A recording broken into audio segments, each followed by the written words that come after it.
That's a great question. It's a great question. I'll tell you why. Because, and if you didn't hear the question, this gentleman asked, what is the Halifax Airport Halifax International Airport Authority doing to increase the experience for passengers, both, I'm assuming that you mean both those who are leaving and coming to our facility. Coming? So it's a great question. I tell you why, because I literally just came from a meeting where we're talking about that, and we talk about that all the time. It's a part of our culture. It's part of our branding exercise that we're doing. So one of the things that it's just funny that you asked that. One of the things that we just talked about, literally about 2 hours ago, was what is it people want to feel when they come to the airport.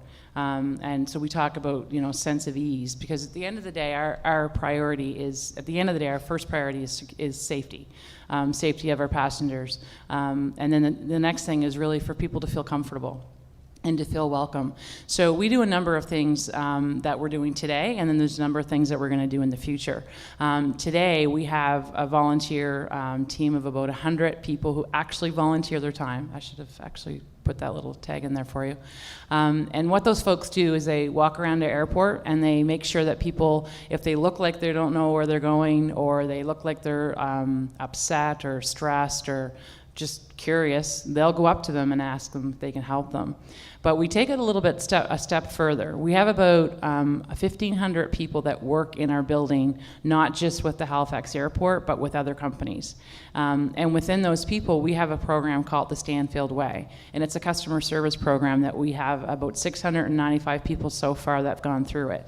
And that program essentially is to be courtesy, kind, and helpful to our passengers. So if I was walking through the terminal building and I saw somebody that looked like they were lost or upset or just more curious, I would automatically stop and see if I can help them. So that's one thing that we're doing. A number of other things that we're looking at doing is just different programs where if there's a special group of people coming in, we would have signage and people designated at arrivals for those folks. We do that with some programs today, but we're looking at enhancing that. We're looking at a number of other ways to just brightening up our arrivals location. We have brightened up the rest of our building. So there's a whole lot of things that we're working on, whether it requires an investment or not. But I'm glad you asked that question, because for us, customer experiences. Oh, you do? Wow. An entrepreneur, that's great. Well, I would gladly take your proposal. Thank you. And that's how you do it, folks. Exhibit A. All right, so we have time for one more question.